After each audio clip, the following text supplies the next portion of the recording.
కీర్తనల గ్రంథము 51వ అధ్యాయము. దేవా, నీ కృప చొప్పున నన్ను కరుణింపుము. నీ వాత్సల్య బాహుల్యము చొప్పున నా అతిక్రమములను తుడిచివేయుము. నా దోషము పోవునట్లు నన్ను బాగుగా కడుగుము. నా పాపము పోవునట్లు నన్ను పవిత్రపరచుము. నా అతిక్రమములు నాకు తెలిసేయున్నవి. నా పాపమెల్లప్పుడూ నా ఎదుటనున్నది. నీకు కేవలము నీకే విరోధముగా నేను పాపము చేసియున్నాను. నీ దృష్టి ఎదుట నేను చెడుతనము చేసియున్నాను. కావున ఆజ్ఞ ఇచ్చునప్పుడు నీవు నీతిమంతుడవుగా అగపడుదువు.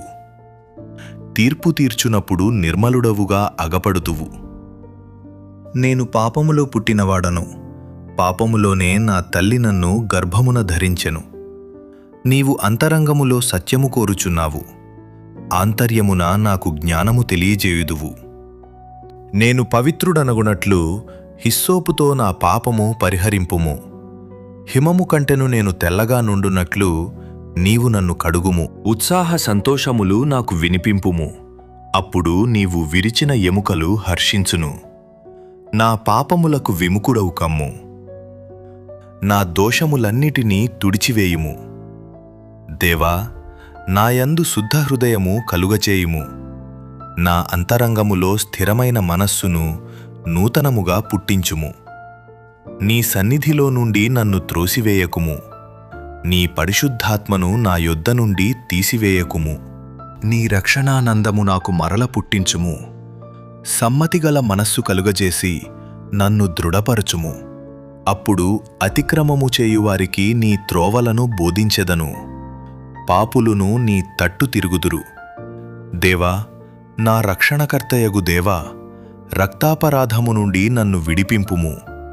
అప్పుడు నా నాలుక నీ నీతిని గూర్చి ఉత్సాహగానము చెయ్యును. ప్రభువా, నా నోరు నీ స్తుతిని ప్రచురపరుచునట్లు నా పెదవులను తెరువుము. నీవు బలిని కోరువాడవు కావు. కోరిన ఎడల నేను అర్పించుదును. దహన బలి నీకిష్టమైనది కాదు. విరిగిన మనస్సే దేవునికిష్టమైన బలులు.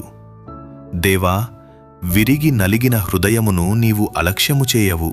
నీ కటాక్షము చొప్పున సియోనుకు మేలు చేయుము. యెరూషలేము యొక్క గోడలను కట్టించుము. అప్పుడు నీతియుక్తములైన బలులును దహన బలులును సర్వాంగ హోమములును నీకు అంగీకృతములగును. అప్పుడు జనులు నీ బలిపీఠము మీద కోడలనర్పించెదరు.